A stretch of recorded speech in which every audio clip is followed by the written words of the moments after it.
Without further ado, allow me to welcome our first speaker of tonight, the very distinguished and eminent speaker, Professor Pinkesh Shah. Professor Shah is a senior faculty director of programs at the Institute of Product Leadership and was most recently the Global VP of Product Management at McAfee.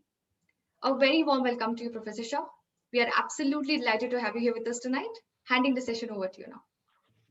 Hey, thanks, Shama, and wish everyone an amazing, safe, phase of life for the next several months as we try to get back to normal, I guess. Happy evening there. It's a lovely morning here for me in United States, but the topic was close to my heart, and I thought it'll be good to kind of share some insights. I know Muthu is also joining me, and I'm sure he will have his own perspectives. As many of us have made this transition to kind of go from, engineering roles, QA roles, functional roles in general, right? Whether it's a business analyst or a project manager, but a lot of technology folks, and then moved into product management. I'll kind of before I share my two or three insights and really open it up for questions. At the end of the day, it's a smallish group. A couple dozen of you. We can probably try to take individual questions, as many as we can today as well. So I'll leave some room and let you guys ask more questions. But I'll try to share two or three quick insights. Before I do that, I wanna tell a little personal story. And let me share my screen um, so you guys can see.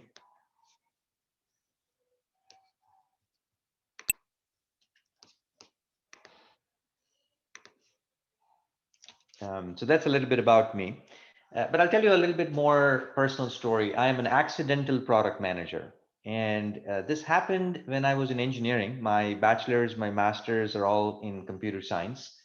And I was in an engineering management role in one of the security startups in Houston, where the boss walked up, the CEO, smallish company, about 150 people, fairly fast growing company, but still a startup. The boss comes up and says, I'm going to try and change the compensation model for three of you. There were three of us who were heading up individual engineering teams. And usually don't pay attention to everything your boss has to say, but when the conversation is about compensation, you stop, you pause, you try and focus, right? And so he said, look, either I can turn your bonuses, which is the current bonus tied to the company performance, or I can replace that bonus to your product's revenue as a percentage of your product's revenue, the product that you are currently working on from an engineering perspective. And you have until Monday, tell me which way would you like to go, but I want to offer that option. Now, a long weekend, a lot of thinking, and two of us take this offer on Monday morning. Say, you know what, we will give up our bonus, which is tied to a bunch of company parameters. I'm sure all of you are aware of how bonuses are calculated. Sometimes the weather in Bangalore is also an input to that bonus, I'm sure. But it's a complicated logic, and usually you don't know how that logic is computed. You just get to know what percentage of bonus you're going to get or not get. So we gave up on that and we said, okay, we will go with this individual product. And I think that was the day where accidentally, without even knowing, many of us, two of us in this case, became product managers, even though the title said engineering leader. The title did not change, the salary did not change, but yet everything changed. And the reason I say this is because if I reflect back 12 years ago when this happened, um, a lot of questions that we would ask, a lot of mindset shift that happened was more about customer centricity.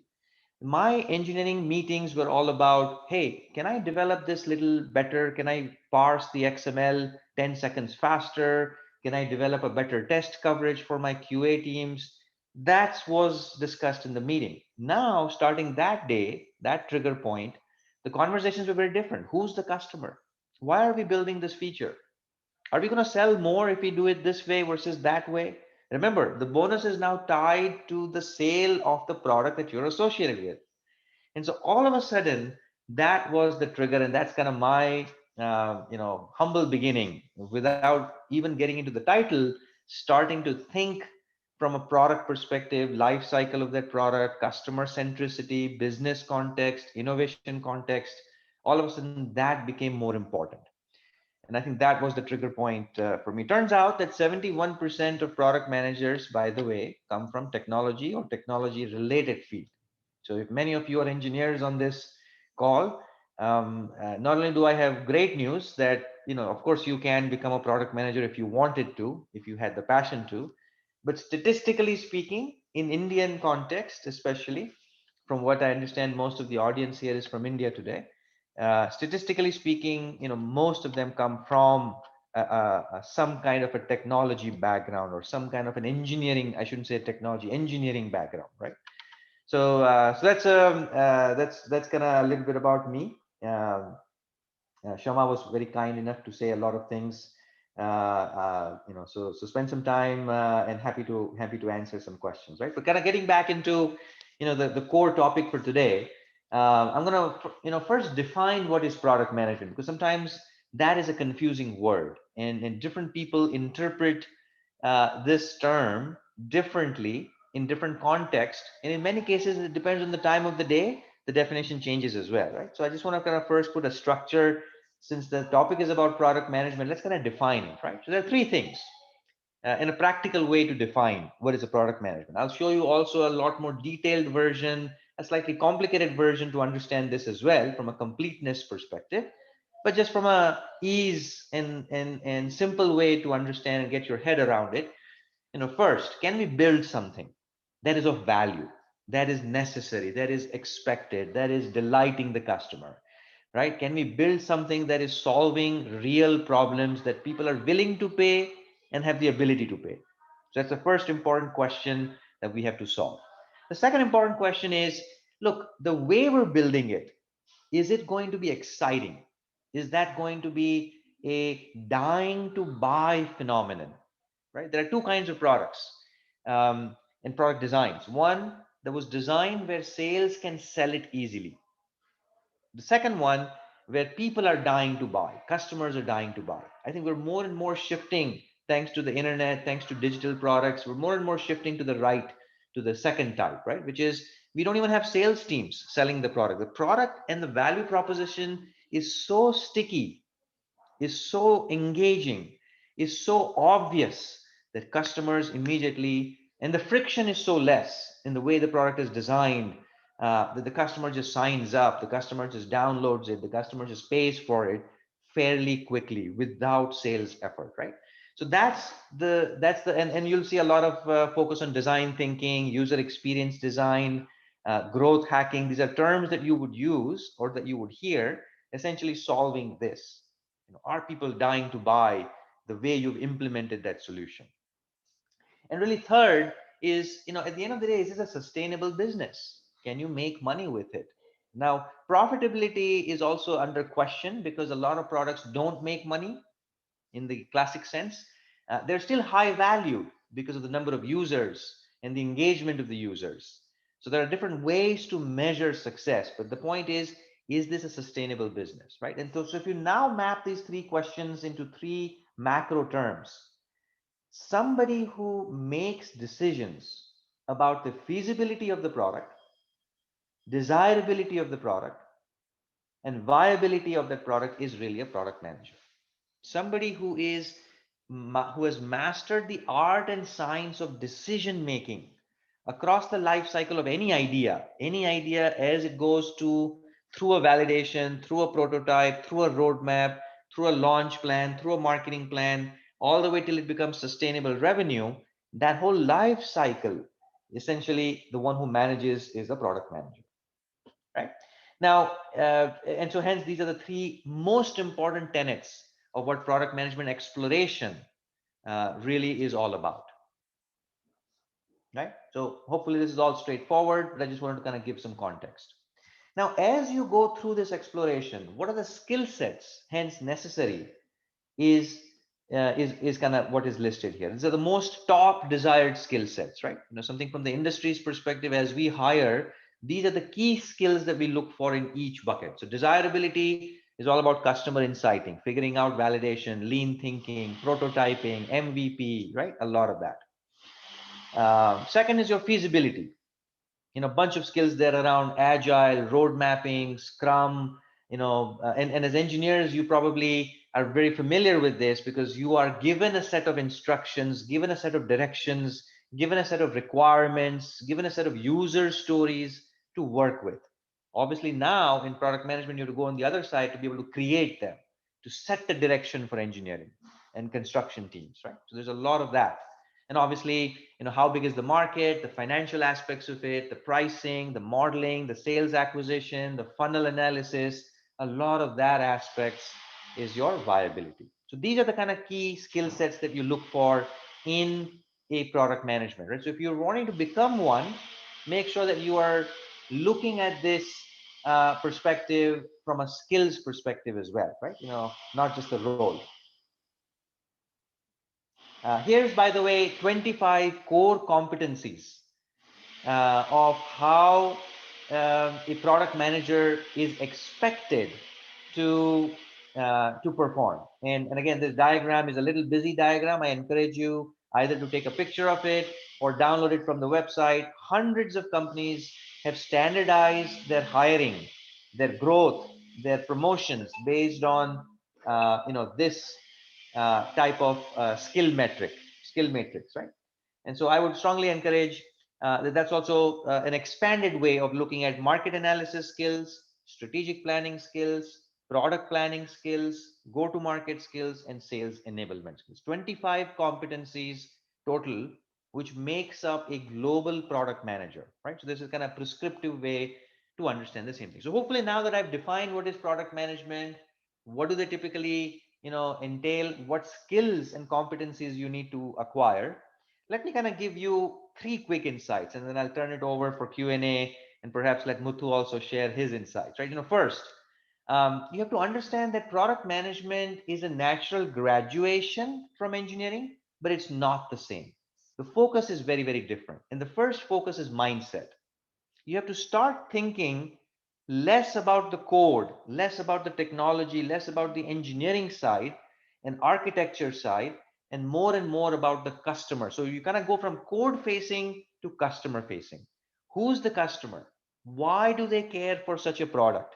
It's one thing to build a great technology because we are passionate about it. As a technology guy, I always get excited about new things, about new ways of solving a problem. It's the kick that gets in, right? Sometimes that's actually a blind spot because do we even need it, right? When we have X number of problems already solved through alternatives, do I really need however elegant it may be, do I even need this solution? Is customer going to even care about pay for it? A lot of that mindset has to shift, right? So that's kind of the first most important thing as an engineer, you really need to, get into. The most famous joke that I like, that somebody said that, look, a lot of project managers, a lot of engineering leaders, they ask this question differently. So when somebody tells you to jump, your boss comes up to you and says, you know what, jump. If the first question that comes to your mind is, okay, let's jump, how high? How high do you want me to jump? Versus the product management guy is asking the question, why do you want me to jump? I'm willing to jump. I'm ready to jump. But tell me why.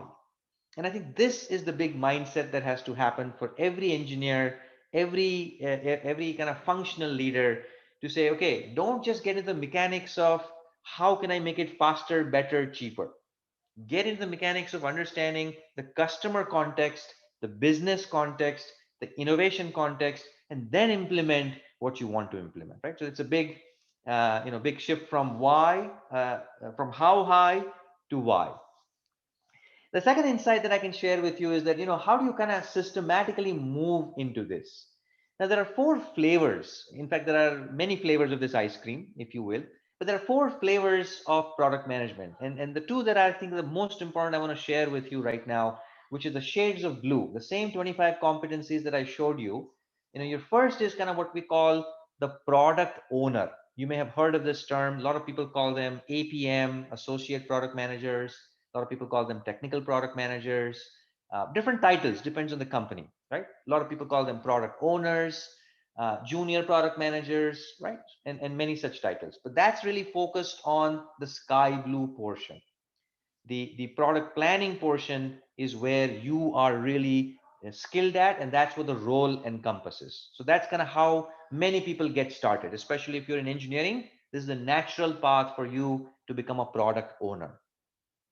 The eventual next step for you in your career path would be do all shades of blue, not just the sky blue, but all shades of blue, going into target market sizing, going into pricing and packaging discussion, going into business models, business case creation, going into customer insighting. So all shades of blue, which broadly speaking, we call them inbound product management, right? Because you're trying to bring insights from the market into the organization and guide the organization to develop this. So that's kind of inbound product management.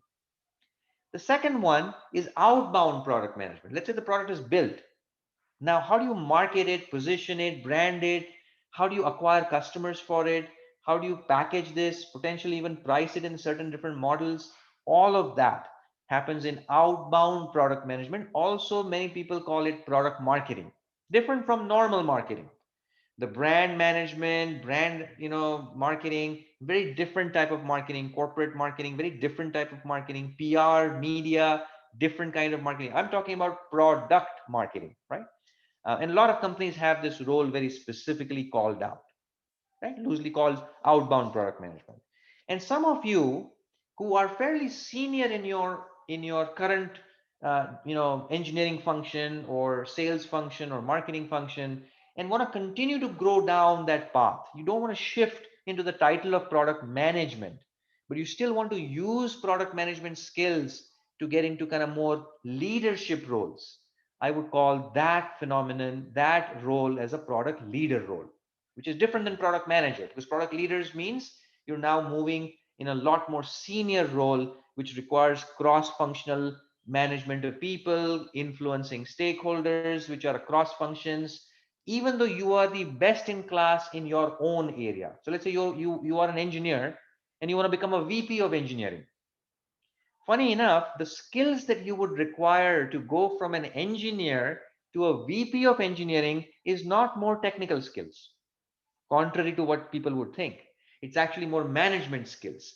And what is that management in the context in today's world? It's the same customer context, business context, innovation context, right? Comes back to product management.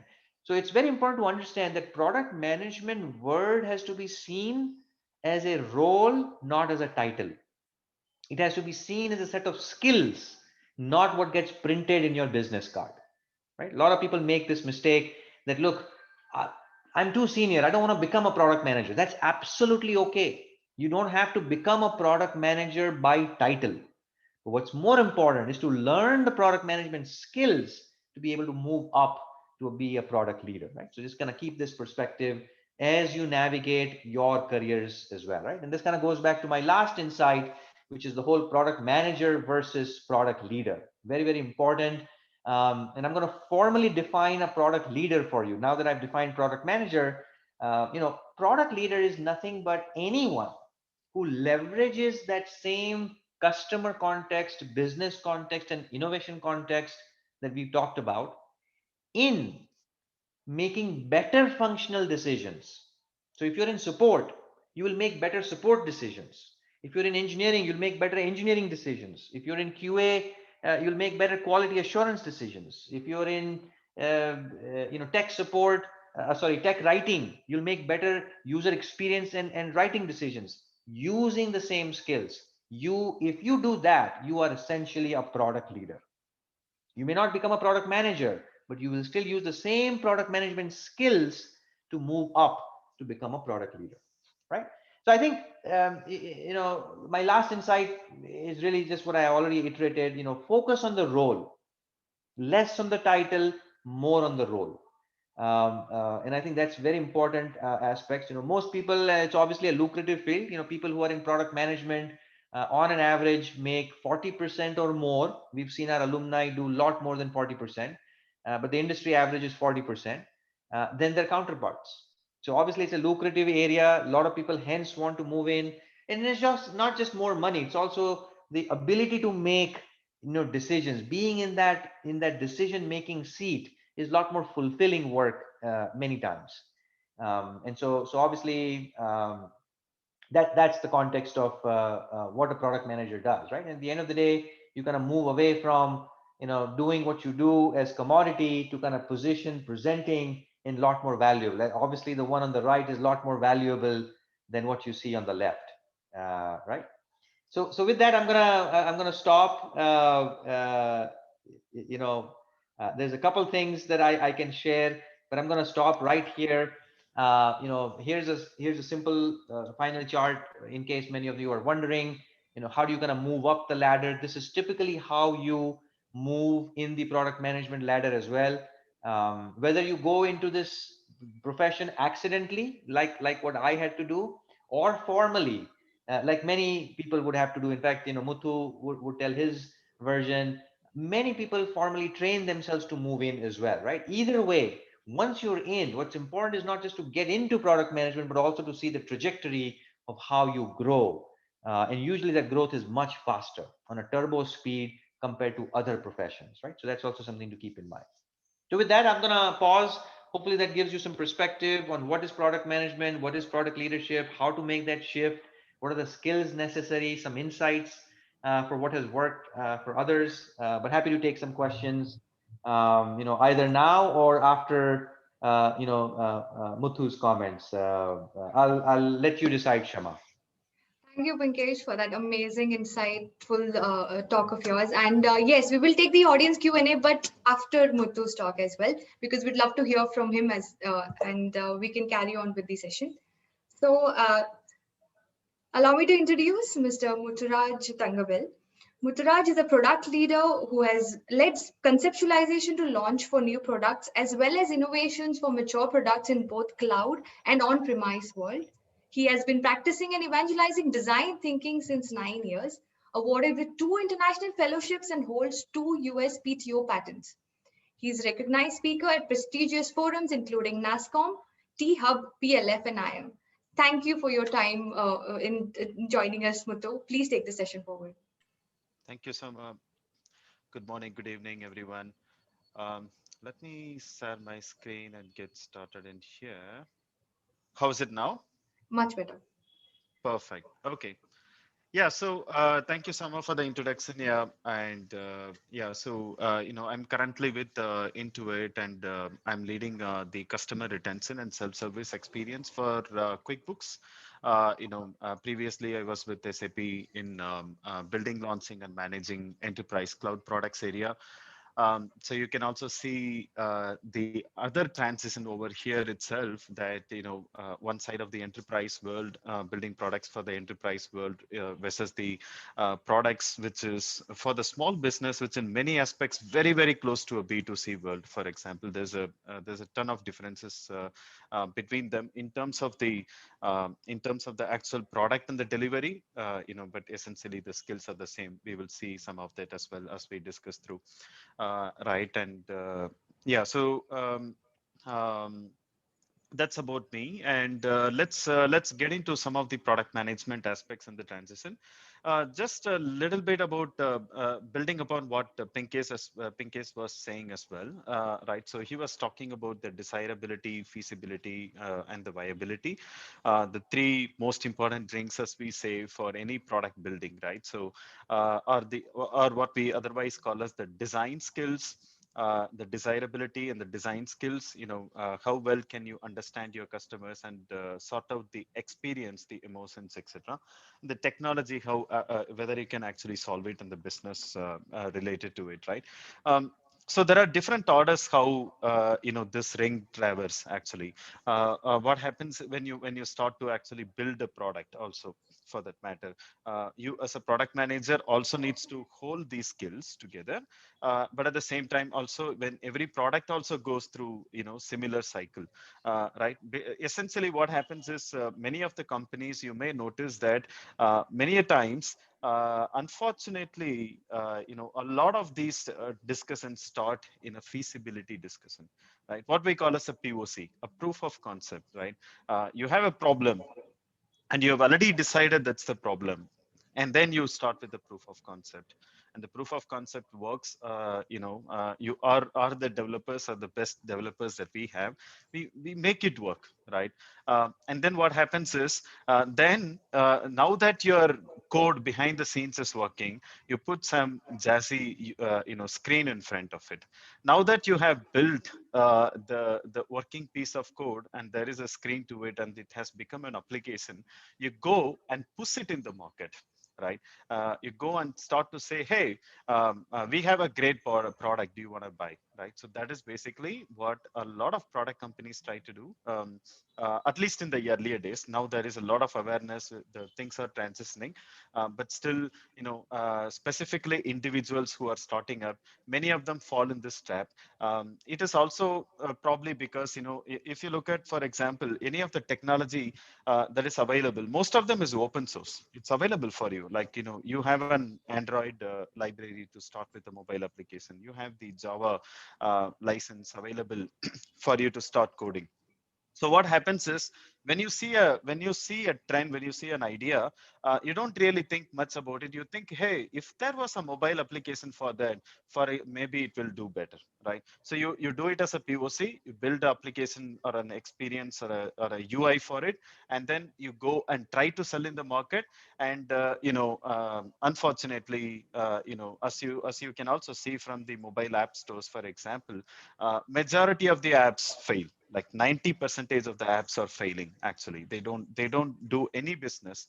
And even worse, if you see the lifetime that you get for the mobile app that you do and publish these days, what happens is, not even like an hour of time that you will get in your targeted customers mobile phone. They will download it. If they don't get that instant gratification, if they are not hooked into your product, they are just uninstalling your product or not even visiting it anymore, right? All your effort goes for a toss. This is essentially the pull strategy that most of the products try to do, right?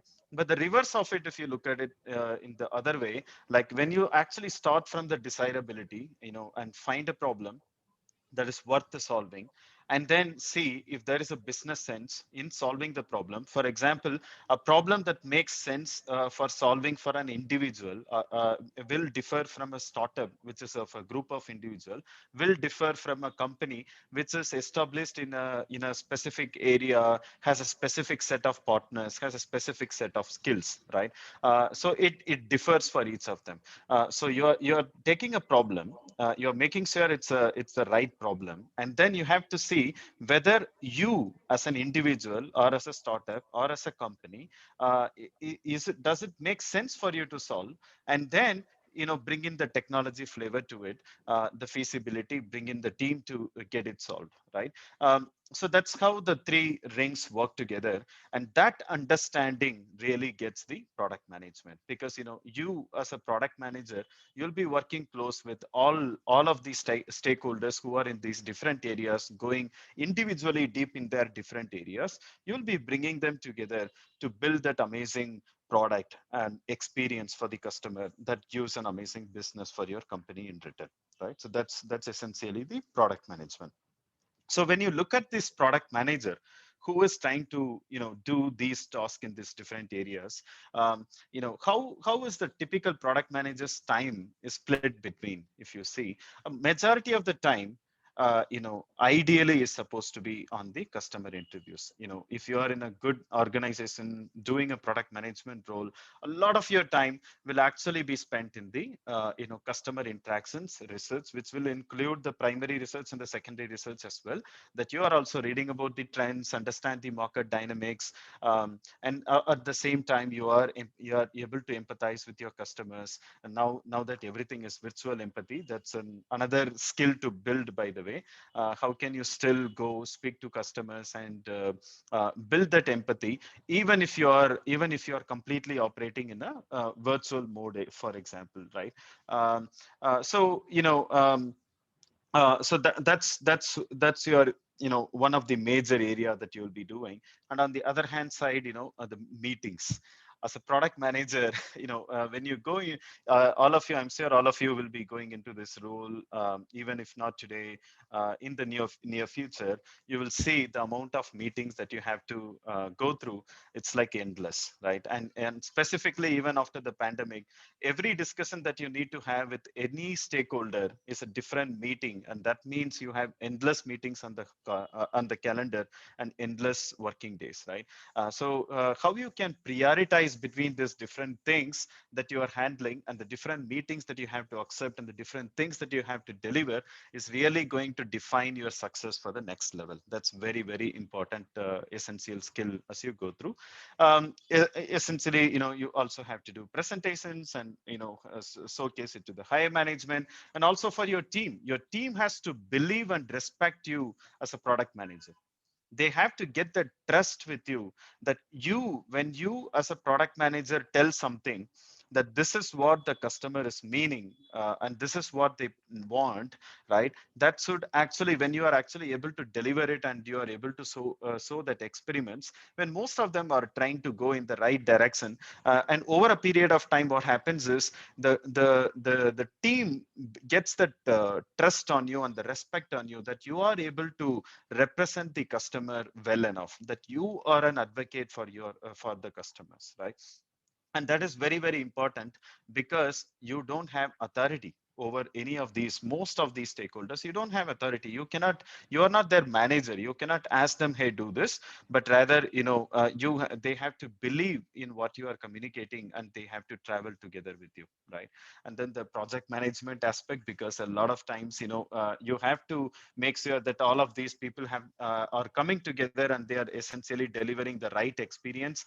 Many a times, these different areas, they do not understand how the other area work together, and you will be the person who is actually essentially orchestrating these different experiences together. So a lot of project management aspect also comes in along with the execution, and hiring and retaining good talent, mentoring them, also forms the rest of your time. So that's how a typical a product manager time looks like, right? Now, if you look at the transition into product management, that is a question that most of you are having today, and that is what we want to discuss in as well, right? The very first thing is, actually, does it fit you, right? Did you ask that question first? Because a lot of time what happens is, something becomes a trend in the market. Like, for example, AI, ML, overused word, right? Abused word. Everyone talks about AIML. Okay, fine. So what happens? Every developer out there say, hey, I have to learn, I have to take a certification on artificial intelligence. Otherwise, my career is over, right? Everyone sort of tried to jump in there. That is not necessary at all, right? There are different areas. There are some areas probably that is probably going through a change, that you have to anticipate and transition into a different area.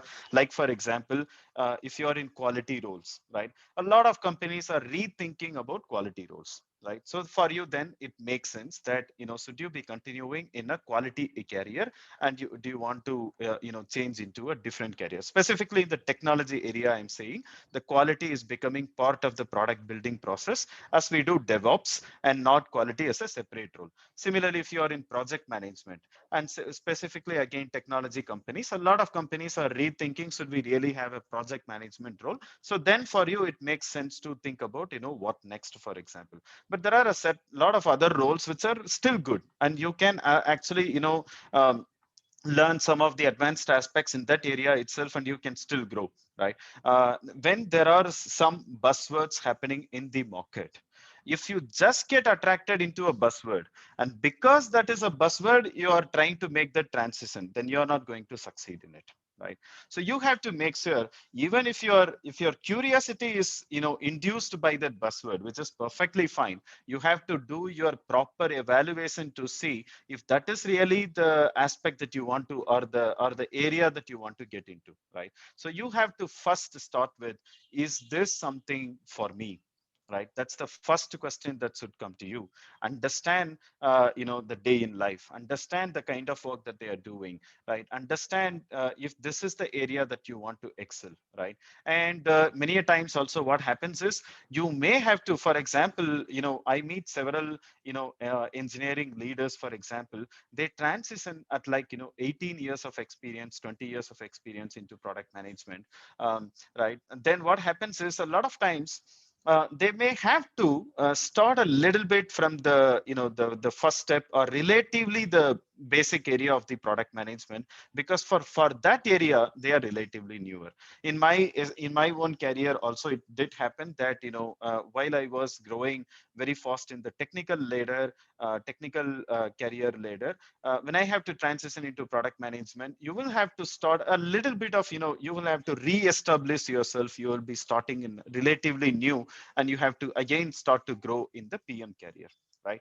And then, and why that is also important is, these days what happens is, there's also a lot of peer pressure, right? So while we say, hey, the work that we do is important, and all that is there is also a lot of peer pressure that comes naturally. Because what happens is, imagine, there will be a guy who has done a full-time MBA, right, just straight out of the college, and will join you as your colleague, as a associate product manager, right? A lot of companies now have started hiring an associate product manager straight out of the college. And then you will be probably an associate product manager, or a product manager level one, after maybe, for example, 10 years of experience, right? Um, that also causes a little bit of friction. But there are people who go and still very, very willingly do it, right? And that is why I said, you have to evaluate and make yourself ready for the transition. Because what happens is, at a point in time, for example, even in my career, I strongly believe this is the area that I want to go towards, right? And then it doesn't matter, in which stage other people are doing the transition. Did they do the transition before me? Am I doing later in my career? Doesn't matter. I want to do the transition because I believe in it, and I believe that my skills fit in that area, and I will be able to exceedingly perform well in that area, right? So that is something that you have to first do. The next step is where you have to get yourself ready, which is basically, there are amazing courses, MBA, EMBA from IPL, for example. There are online certifications, and more importantly, whatever you are learning, you have to apply, which means you have to create a portfolio for yourself. Portfolio of demonstrable assets is very, very important for a product manager, right? And then the network, right? So the amount of network that you can create, for example, and the personal branding, right? What people value about you as your personal brand. And a lot of this personal branding is also the web branding, and now with the virtual world, it has become even more important. What does Google tell about you? Just if you have not yet done, type in your full name, the full name, and Google for it, and see, what are you seeing, right? How to build your personal brand, and how to build that over a period of time. What should Google tell about you is also an art that you should definitely be learning, right? And another important thing is, as you are getting yourself ready, you should start to see things around you through PMIs, right? So a product manager eyes. So that is basically, any product that you are seeing, you'll be starting to think about, for example, if I were a product manager, why would I have done this feature? Why was this done in this way? Right? Why is this experience done in this way? You will start to, see products in that way, that will essentially get you ready to transition into a product manager. right? And the next step, it's the actual transition itself. You can do it within your company, you can do it outside of your company, or you can do an entrepreneurship, right? One of the three typically gives you that opportunity to do a product management or a product management role, right? Now the transition within company is the best thing when you are in the later stages of the career, because what happens is, your company, you may still have a good network within the company. They may know your work in your previous role, and you get a lot of advantage even when you are moving to a new role where you are still a newbie as a product manager. Your legacy, or the impact that you have created as a developer, as a technical guy, is still there in that company. That context is there, it's still in that company. So they give you respect and they give you that opportunity to learn, when you are still trying to come up in the other, the newer role that you have taken. So there it helps as well in the internal transition, right? I'll tell you on another area about the external transition. What happens is, one thing that is very, very tricky, is that, with external transition, if your current title, I mean, like for example, Pinkesh was saying, the title doesn't matter, what you're doing matters, right? Absolutely, that's the truth. But one unfortunate thing that happens in your job search, specifically in your transition to product management, is that a lot of times your resumes are vetted by recruiters, and the recruiters do not understand, whatever nicer words you try to describe what you are trying to do related to product management in your career, that may not stand out. A lot of times your current title stands out, and your title says engineering manager, and your title says a developer, architect, technical leader, whatever, right? And then they s- they most of the time they are like, already lose interest going through that resume, and you do not get to cross that first level of filtering during the external job search.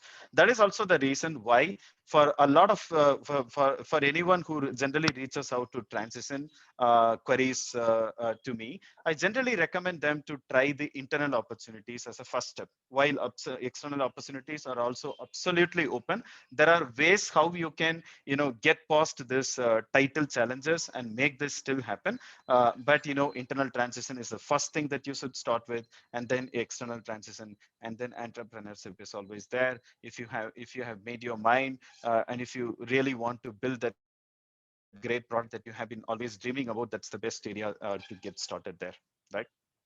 So that's where we are. And let me quickly jump into, so Summer, how long do we have, actually? Amadou, we have around 15 more minutes for the Q&A.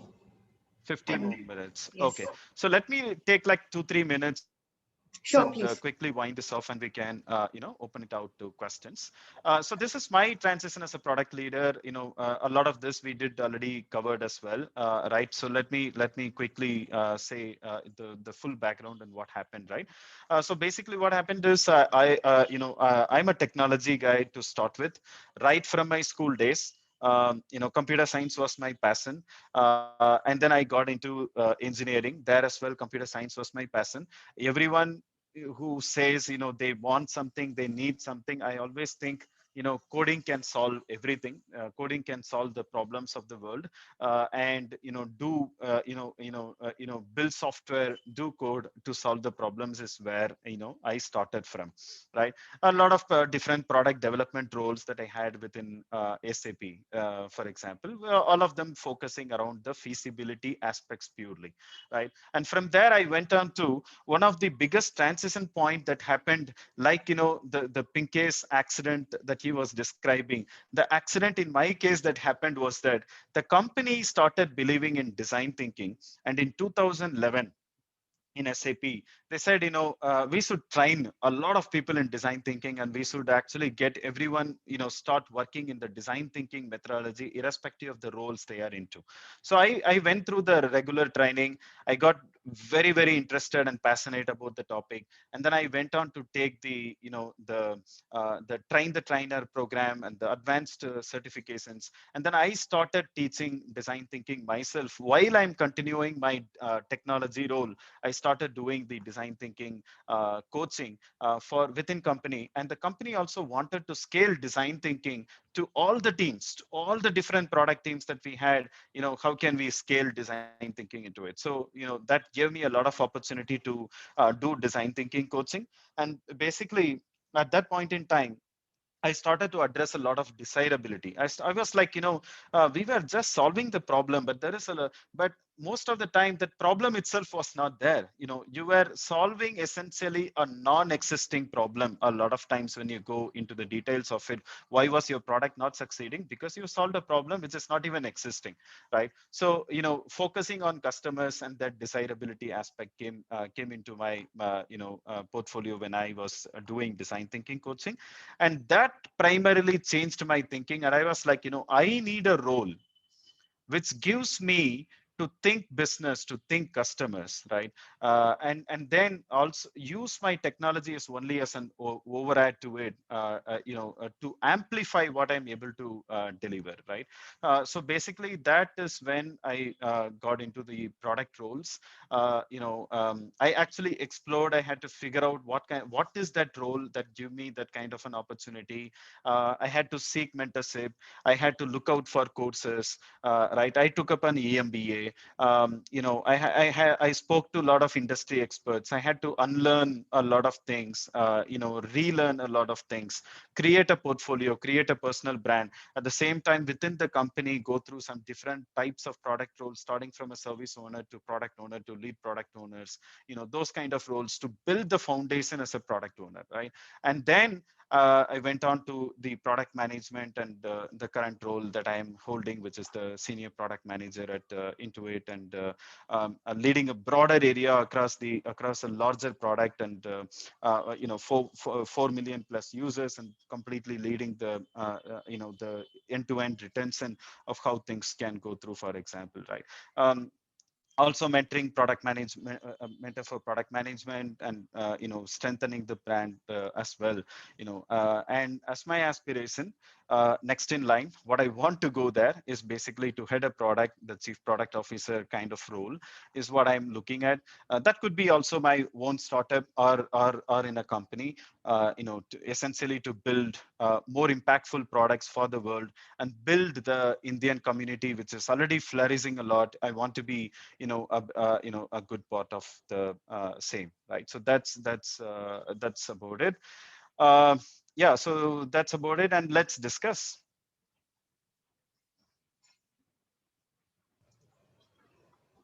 Thank you for sharing your experience and insights, Muthuraj. And I see that the audience is eager to ask you questions. So let's begin with the Q&A here.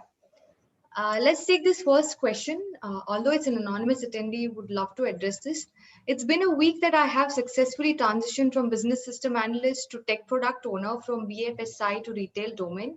Now, as a product management person, first part of the question is it necessary to have multiple domain exposure or good to stick with same domain over the years? Secondly, what should be the average time frame to grow from tech PM to APM while learning the sky blue skills towards honing all blue skill matrix? Okay. Yeah. So, technical skills for PM and domain skills for PM is one of the most repeated questions that we always get from.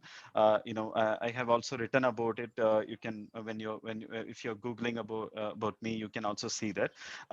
Right. So the short answer to it, when you look at technology skills for a PM, there are certain PM roles that demands it. Like, for example, when you are building a deep technology platform, right? So you are building essentially a data platform. You are building essentially, a technology platform for the entire product to function, for example.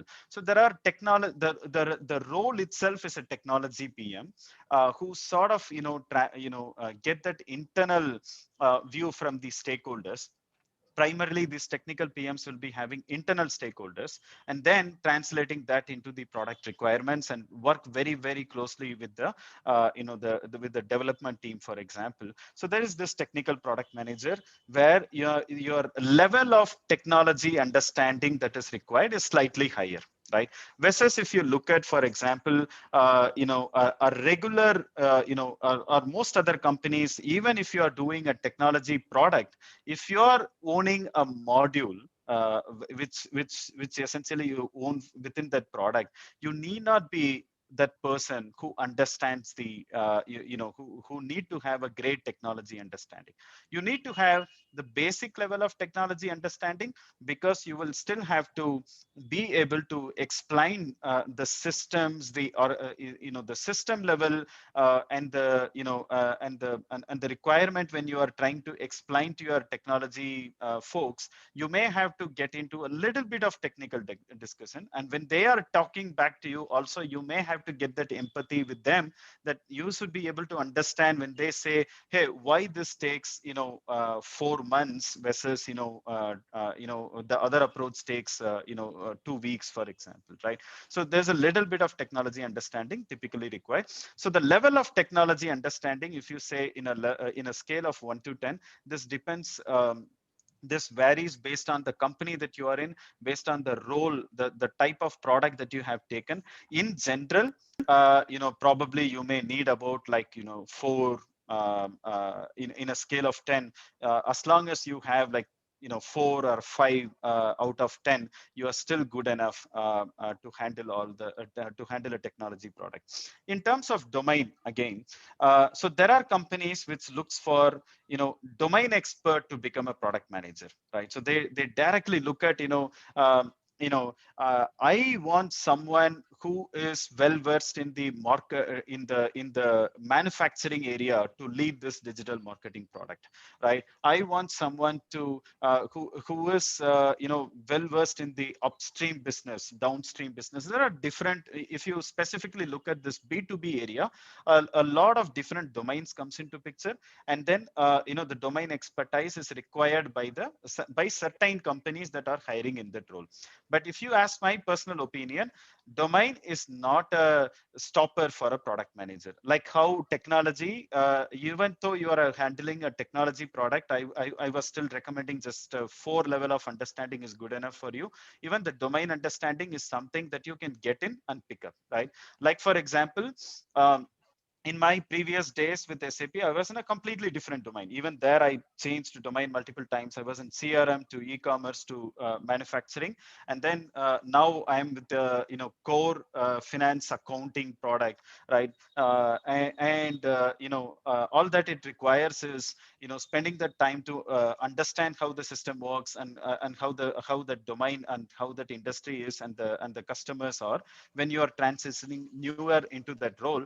But it doesn't mean that you have to become expert in that domain to become to succeed as a PM in that domain, right? And that is a topic a lot of people debate about. And if you have further questions there, you can always connect with me and we can talk about that. Thank you for that, Muthu. And the audience, just a quick reminder, please ask your questions in the Q&A window, or you could also raise your hand and I can unmute you for asking questions. Please come online and make the most of this session. You can talk directly to our speaker. So while the audience does that, let's take this next question. Do I need to complete certified product owner and get some experience before I can move to product leadership roles? Professor Shah, would you like to take that? Yeah, so certifications are great icing on the cake. Certifications are nice decoration on your resume. Certifications are good insurance policy, but that's where it stops. I think what is required for you to crack the interview, if I'm hiring, I'm not going to give you any more than 4 to 5 extra points because you did some 3-letter word, pass some quick exam after 20 hours of learning something. I'm going to focus on show me the skills. So skills are going to be more important than certifications. But if you can afford it, if you think that that's also something you want to do as an add-on, like a topping on the pizza, go for it, right? But don't count on it. Don't put all of your 100% of your effort, resources, time, money on it, because that's not the way to crack it. The way to crack it is to demonstrate skills, not declare skills. and I'm using these words carefully. Um, a resume is a declaration of skills. Everybody declares all kinds of skills, and by the way, usually more than what they're actually good at, right? Because that's what you do in a resume. You have your kind of best amplified version of you, and a lot of keyword stuffing happens, and everybody does that. So hence, it's very very difficult for hiring managers to really pay any attention to resume. So have a resume, just like certification, have one if you can afford one, but focus on skills. That's the only predictable way to crack it. So short answer is no, it's not a prerequisite or a mandatory requirement to go through these certifications. Right. So we have Saurabh who has raised his hand here. Saurabh, please come forward and ask your question. Thank you so much for meeting me, and hi, Pinkesh and Muthuraj. So my name is Saurabh Dhihani. I'm working as a Salesforce operations admin at MongoDB India. And apart from that, I had a little interest in product management, so I joined a startup in Delhi itself, which is BizDoc, and created a product for them that is a lead management system for small shops. So I have less experience in product management, but not sure how to move into and get transition into the complete role. So I would like your suggestion, like what should I do? What should I offer? I mean, I have done it from the scratch. I like started it, but not getting any positive responses when I apply for job openings. I mean, my short answer, and I'll let Muthu maybe do it because he's cracked many interviews and probably interviews many as he hires actively as well. To me, it's very simple. I think you need to have a portfolio. You need to have demonstrable asset portfolio for the hiring manager to be convinced that you know how to do this. You may not have done in a company setup because you may not be in a role currently in your current company to be able to do it. That's okay. Okay. But if you are telling me that you have prototyping skills, well, show me a prototype of how you think the Zomato app should change in the way we order biryani. If you say that you have roadmap skills, show me what you think is the next 3 year vision for Tesla car. I mean, you don't need permission from Elon Musk to create a roadmap for Tesla, right? This is the kind of demonstration of skills which is very very important. So I would say if you don't have a portfolio, you are simply playing Russian roulette, which for those of you who don't know what is Russian roulette, it's a nice gambling device which keeps you entertained, and you may get lucky. You may submit bunch of resumes, hopefully somebody looks at it, hopefully somebody returns your call, hopefully there's a lot of hope there. If you don't want to get into all that frustrating way of doing things, build a systematic path. Build the skills, step 1. Build a portfolio to show those skills, step 2. And step 3, leverage a network to get in front of the right hiring managers, right people, because submitting resume on naukri.com is not going to get you there, I can guarantee you that. Sure. Cool. Sure. Thank you so much for the great feedback. Yeah, I'm sorry, you were saying something. I was just adding to what Pinkesh was saying as well. Along with that, the specifically during your external search, there are three aspects that you have to take care, right? When you are writing your resume, um, it actually sort of goes through the interview process goes through sort of three layers. First, you have to get passed through that automated tracking system. For that, your resume still needs some keywords, jazzy things and things that you have done along with the portfolio of assets. Also, the link will be there, but there is a lot of the amplified version of you is also a sort of a necessity when and using the keywords that is used in when the job was posted. That helps you get you sort through that the system that is looking at your resume. Then comes the recruiter. For them also, a lot of these things is what is going to make that sort of a first impact, that they are generally going by what is written in the resume, and then try to make a filter based on that. So a lot of times that also helps in there, like the certifications and the things that you have done is actually going to still get you the key to the next step. But when it comes to the third step, the final interview for the hiring manager, it doesn't matter about anything what you have written in your resume. It's purely about, the skills that you can demonstrate from the assets that you have, and from the case questions that are going to be asked during the interview, and how well can you handle a case, either given as a part of that interview or during the interview, and how well were you able to crack it, and were you able to think on feet and give that product management flavor to it, is what is going to make the cut for you. Sure. Thank you so much, Muthuraj and Pinkesh, for giving me the overall insights and like what should I practice on. I'll definitely be working on and creating a portfolio as well as guided, as well as I'll surely be working on the skill sets on building up resume as well. Thank you so much. I really appreciate Thank that. you, Saurabh, for that great question. Well, coming to the next question, Krishna, please come online and ask your question. Um, Hi, Pinkesh and Muthuraj. So I let's say I have 15 years of technical experience, right? And most of the day-to-day activity which I do is kind of aligned with some sort of product management, but I don't have the product management title internally, right? I have expressed my interest to the company, saying that I want to get more into customer meetings and things like that, and get more into product management activities. So what steps can someone like me take to express it much more to the management, so that they can see value in my skill sets, and then not promote, help me to transition internally into a product management role? So I can take the first pause, and then Pinkesh, if you wanna add into it as well. I can share with you my experience also, and what I have seen in the first company where I ventured this transition. So basically, what happens is, within company, the one thing that you have the ground is that you have already proven yourself as a talented person on one area. Like for example, if you are from a technology background, you have that, ground covered completely for you, and a lot of people who share that goodwill on you, that you as a person has demonstrated that that you are performing really well, right?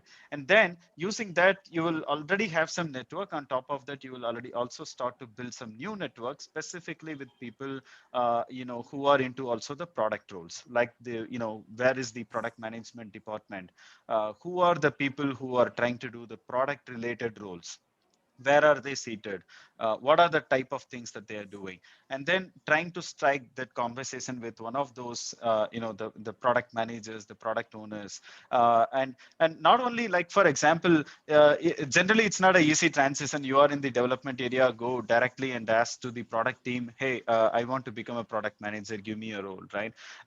Even though you have some demonstrable assets that you have built outside of the work, you may still have to also, for example, take something that is very relevant to what you are trying to do in that area. Like for example, ask them to give you, like speak to those product owners, product managers in your company, asking them, hey, can I do this one assignment for you, or can you share with me one piece of what you are doing, or can I shadow you when you are trying to do, or when you are in a customer call, right? So learn things from them, or take something from them that you can deliver back to them, essentially helping them without claiming any name in that area. But it is essentially for you to develop that rapport with them as well, and to get into the team slowly and build that over a period of time. And then your work also becomes visible to them, whereby you will be able to make a case with them, hey, this is the reason that I'm passionate about this topic, and I will be able to excel in this role, to make that case for you. Yeah, I mean, I think the key thing is build skills. You are in the line like hundreds of others who also want to get that PM role, not only because it is a glamorous role, it's a prestigious role, it's a decision-making role. It also has more money, apples to apples. Like I said, people make 40 to 80% more money than their peers with the same level of experience. So of course everybody wants it. Now the question is, why you? Right? If I was the hiring manager, put yourself in that shoe. Why you? And if your answer is, uh, just because I'm early in the queue, well, that's not a good answer, right? You need to stand out, and the only way to stand out is really to follow three steps, the same three steps that we talked about. Build the skills, not knowledge. Reading a blog is knowledge. Build, applying that in the contextual problem successfully, repeatedly, multiple times is a skill. So build the skill, apply that skill into certain areas to build a portfolio so that's demonstrable to others that you have that skill. And third is network. It's the same three steps that you do repeatedly with predictable results. Now you can always get lucky. I'm not saying that this is the only way to do it. I got lucky when in my accidental product manager, I did not follow these steps. I got lucky. And now I'm looking back and saying, you know what, I'm glad I got lucky, but for every one of me there are hundreds of them who didn't get lucky, right, and didn't have an option or a process to even go through this, right? So I would say follow the same three steps. Thank you, Professor Shah. We'll take this next question from Sumit. Sumit, please come online and ask your question. Hello. Yeah, this is Sumit. So I just want to ask that I am completely from a different background. In my company also, there is no such product role which I can ask for my manager to get into. So how will I build my portfolio? Because as you mentioned that you have to build a portfolio to get into product management, so that while recruiter will look into that while sorting out, while filtering the resume. So being from an operations background or operations analyst and having no such role in my current company to get into to managing some product. So how will I build my portfolio so as to get into product management? you know uh, this is again not that difficult as it sounds, right? First of all, if you allow me to be blunt and direct in answering this, which is I think more important for you to for me to be blunt and direct. Yes. You don't need to be restricted to what your company offers today. Your job is to be more market ready, not your current company ready. So don't worry Yes. about what your company allows or doesn't allow. Look at the market. There are hundreds and thousands of positions and openings. In fact, product management is one of those position and roles which goes unfilled all the time. There's just not enough people, especially in the Indian context. There's just not enough skilled people to fill these roles. 14,000 openings go unfilled annually, right? Correct. So to me, change the mindset. Your job is not to become company ready, is to become market ready, right? You owe it to yourself. Second, how do you build a portfolio is the second question. First, ask the bigger question. Do I have the skills for the 25 top, start with a grid of 25 competencies we shared and do a self evaluation. Do I have skills for each of those 25? If not, well, acquire them first. You can't really do Chinese cooking without really learning Chinese cooking, isn't it?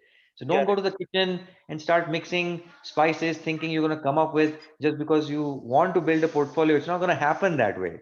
You have to have the skills. You need to learn. You need to invest time, energy, money to be able to put that effort, right? Once you do that, now if you ask me the question, how do I build a portfolio? Go to a startup camp, go to your nearest incubators, volunteer your time for a startup in Bangalore. There is 10,000 startup warehouse. There are 10,000 startups that NASCOM is incubating, helping. Pick one, volunteer over the weekend. But again, before you do that, you'll be thrown out very quickly if you don't have skills because the founders don't want to waste their time with you. You're more of a headache and a baggage for them if you have to be taught again. So if you can help me, if I'm a founder and I need competitive analysis to be done, I'm a founder, I need prototyping, to be done for my new interface. If you come to me and say, I've done this before, here is an example. I'd like to volunteer for the next 3 weeks to help you build it. No money expected. Guess what? Lots of startups are going to welcome you. And there you go. After 3 weeks, you now have a portfolio to show anybody as a hiring manager. Here is a startup.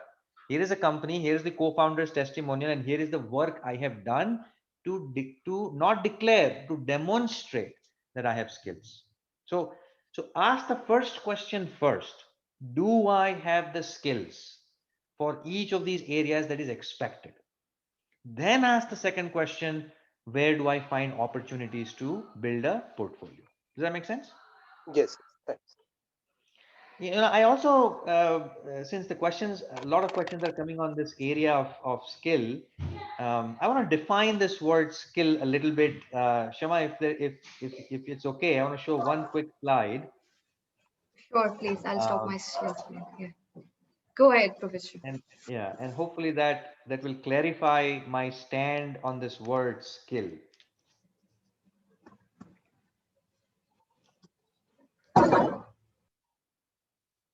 And a lot of these slides are already on the website, right? So feel free to take a picture, but a lot of the decks are already out there. Now, when we say skills, there are layers of what we call knowledge. When we say that I know something, the word know comes from knowledge. And when I say I know something, there are actually 4 layers, and you have to understand and be honest with yourself as to which layer do you belong to.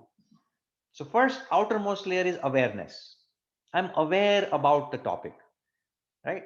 Um, I I understand the broad vocabulary, the broad terms and buzzwords about that. So when somebody says, let's say Bitcoin, I understand at a buzzword level what is Bitcoin.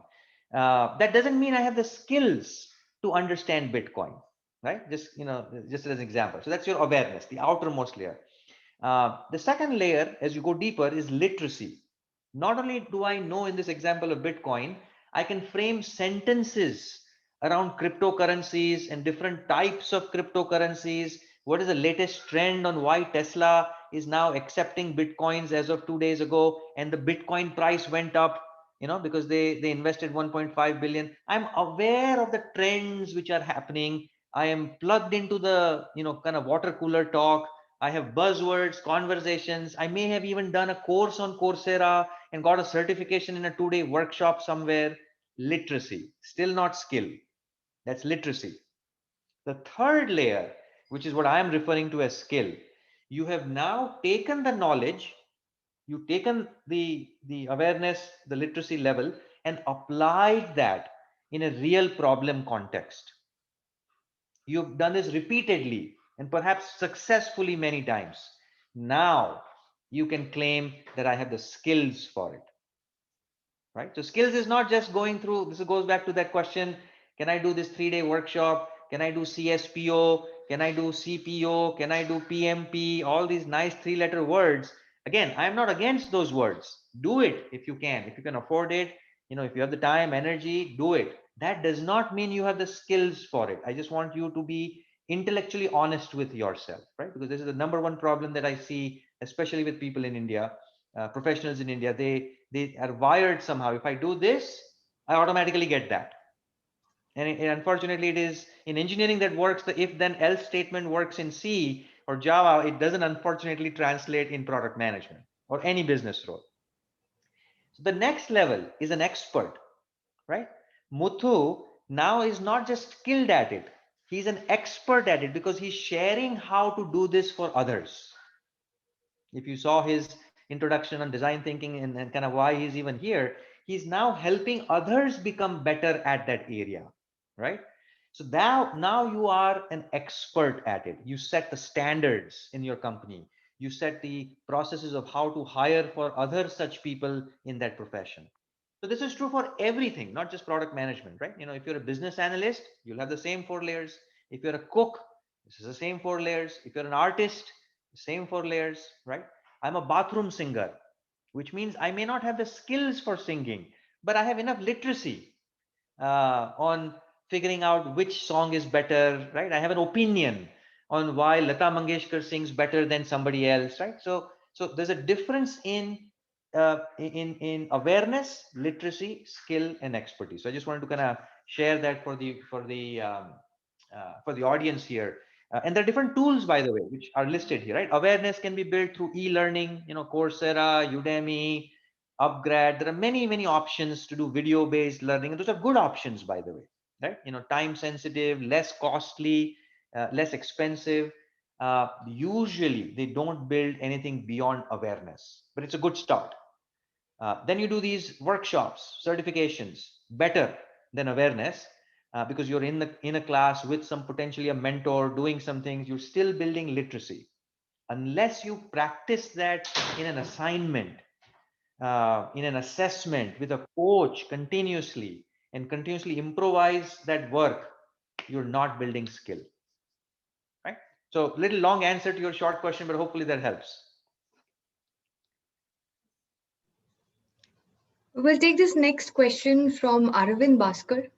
Arvind, would you like to come online and talk?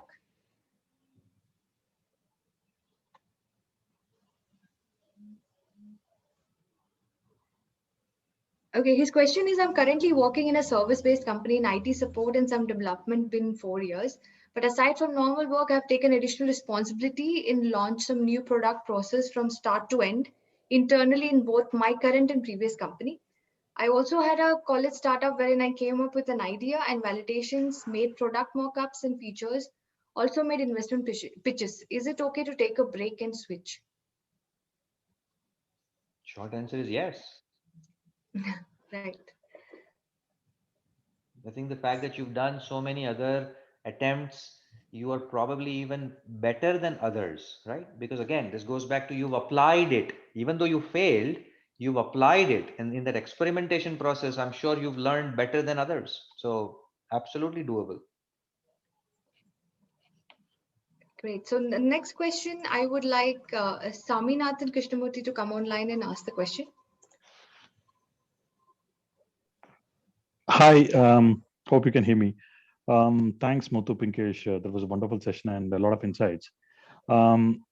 I will not take much time, but then just give a quick background about myself. I've got 17 years of work experience into IT, financial services industry. So I work as a product development lead for one of the biggest banks. I've served in my previous roles as a product owner, a domain consultant, lead BA. So I've seen the business aspects and then ran end-to-end delivery kind of for a period of time. And then now I've landed to product development for the past 1 year. Thing is that I've externally joined this new firm in the last 1 year before. And then the key challenge which I see is like, I've also put across the points in the Q&A part is I've been working extensively in the product development space, understanding the current state, understanding the putting a proper problem statement, doing a right set of data profiling and looking at the metrics and look for a target operating model. But then the problem is, if you ask me, I feel like I have, let's say, 60 to 70% of the skills, which is what is my opinion. I completely agree with the points which you mentioned. I might need to scale up a lot. But then when it comes to the influencing part, cross-functional and even internally, it has become a real challenge for me in the current organization. Makes me think with a lot of, self-judgments, if I have actually made a right decision or not, or is that an external organization where I'm getting into a senior role? Is that actually difficult for me in the first year to really, really bring up all my influencing skills? Do I need to still stay continuously here, or I'm like kind of in a jittery state there? Would like to take your inputs, experience, whatever is whatever you can share. Well, this requires a little bit more deeper introspection on who you are, what you've done, and it's a coaching call.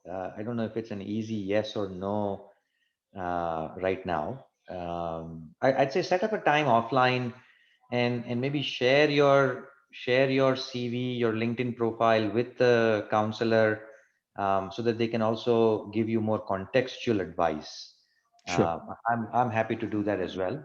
It's just that I don't want to give you a quick yes or no without diagnosing the problem, in a much deeper way, right? So I think this requires a little deeper context. I would say don't And if somebody gives you a quick yes or no, don't take that advice, because what you don't want Understood. a roadside doctor just giving you the same pill for every medicine. Yeah. Right? Yeah. It's very dangerous for your career. So Yeah, absolutely. When at a senior level, when these questions are met with, right, it definitely have to be digged in deeper. But one thing that I see here is if you have done a recent transition and you are facing some hurdles in the new org, that's not really a strange thing to happen, right? Mhm. And specifically in a senior position, where if you are transitioning, depending also on the culture of the org and the history for Right. that specific role, someone could have been in line for that role and you came in, and there are some internal things around such roles as well, right? Yeah. So there could be several reasons why there is some storm that you could be potentially facing. Mhm. And a lot of it gets solved when you just focus on what you came in there for, and you gain your team members trust that you as a person are able to deliver and lead them, right? You Right. are able to show them the path. And then what happens is essentially, the same set of folks who aren't really gelling well, when they see the result speaks for you, right? The things that you are doing, right? That builds your credibility as a leader. A leadership is also the folks around you, if they don't know that you are a leader, then Right. again it's also your responsibility to showcase that to them, in a way that they are able to understand that and travel along with you. And as a leader, I'm really sure that you will be able to do that in the organization as well, right? So more than that, it has to be deeper into that specific context that requires more one-on-one conversation. That's really deep, actually. And thanks a lot, Pinkesh and Muthu. Appreciate your inputs, and happy to connect with you otherwise as well. And appreciate your help again. Thanks. Thank you. sure. Audience, just a quick reminder, please scan the QR code on the screen to get a one-on-one session with our faculty, and you can get all your answers to your questions. So Chintan, would you like to come forward and ask your question next? Yeah, so I just wanted to understand. Basically, I'm currently working with Viacom 18, and I'm currently working very closely as being the project manager. I'm currently working very closely with the. Chintan, your voice is very feeble. We're not able to Is it understand. better now? Slightly, but there's a lot of echo. I see your question on the Q&A Hello. board. Is that the same, Chintan? Yeah, is it better now, sir? Yeah, slightly better. Go ahead. Yeah, so basically, I'm currently working as a project manager with the Viacom 18, and currently I'm managing the project for the. Uh, I'm currently working with a lot of product managers in the company, and that actually excites me as a career. Since last 2 years, I'm working closely with them. What I want to understand, the two things that I have. The first thing is the analytics part. If someone is getting into the product leadership, product management course, what will be the analytics tool that is going to be covered, and at the end of the course, when someone is, as you already mentioned, like someone is getting a skill, will there be a mock interviews or mock basically demo interviews will be part of this course or not? So analytics means I'm asking about the mixed panel or something like that. Yeah, so there are 30 plus tools that you will be exposed to. No shortage. Mixed panel, crazy egg, KISS metrics. These are just a small portion. Google Analytics. These are just a small portion of the product marketing class. Within that, the digital marketing subtopic. Right? What you just described is just a very, very small. There are lots of other areas which requires frameworks, tools, templates, simulations. So you'll be exposed to a huge variety based on what the industry uses today in real world as a practitioner product manager, right? So you will be exposed to a lot more than that. So short answer is yes. Um, on your second question, and I'll maybe let Muthu also describe his experience because obviously he's gone through the executive MBA journey himself, so he can probably speak, with more authority and more authentically. But I think the answer is not just interviews, which are mock interviews. You would actually be going through real, real talentathons, what we call, right? So a talentathon is a new way of hiring for the last 5 years now, where the hiring manager gives you a challenge, right? Same thing, because they don't care about resume as much, right? I mean, you have to have a resume, but that's not the deciding factor. So they'll give you a real challenge. They'll give you 5 days to put together a presentation to that challenge. And now you come back in front of the hiring manager and you pitch, how you would solve it. And that's how job offers are getting made. So not only will you have mock interviews, which is of course as part of the career management cell, that's a given.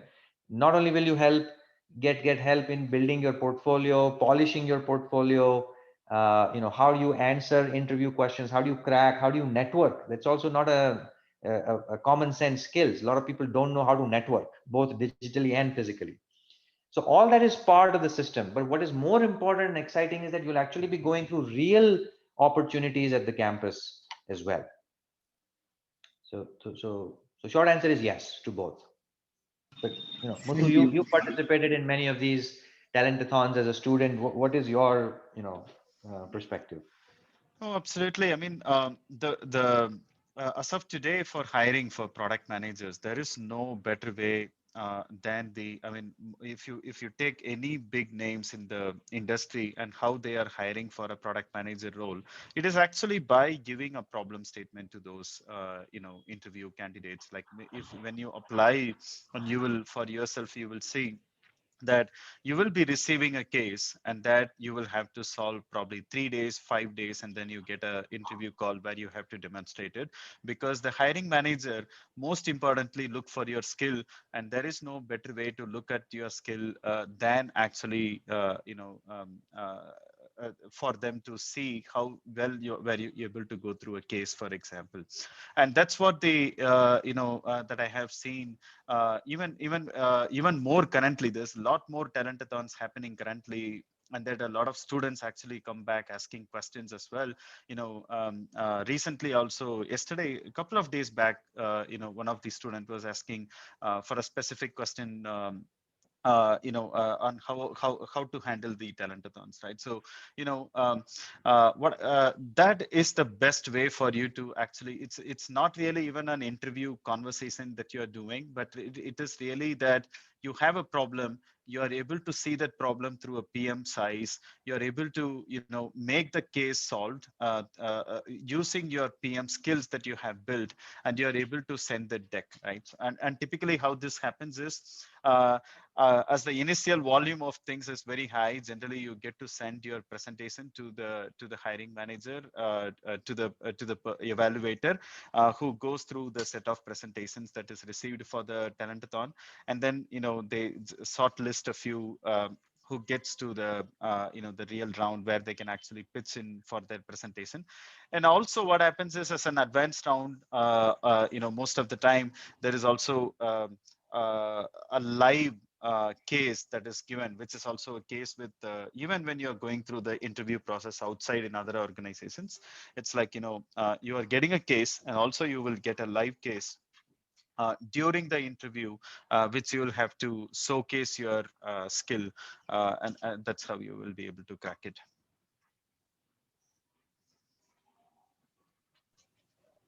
Thank you. Right. Thank you for the. Thank you. Thank you for the question. So in view of time constraints, let's take this one last question. I have around 6 years experience in IT industry in maintenance support projects in BFSI domain. Should I go ahead with 1 year full-time MBA for product manager role? Is the question. Professor, would you like to take that? Uh, so short answer is no.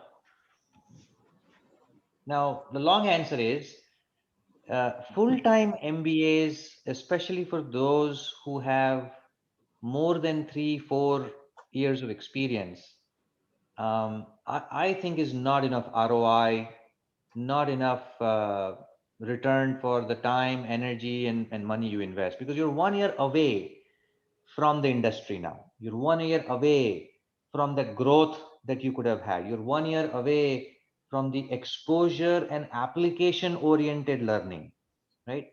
You're 1 year away of loss of pay while you're there, right? And so for a variety of those reasons, I don't think you need to go through a full-time MBA.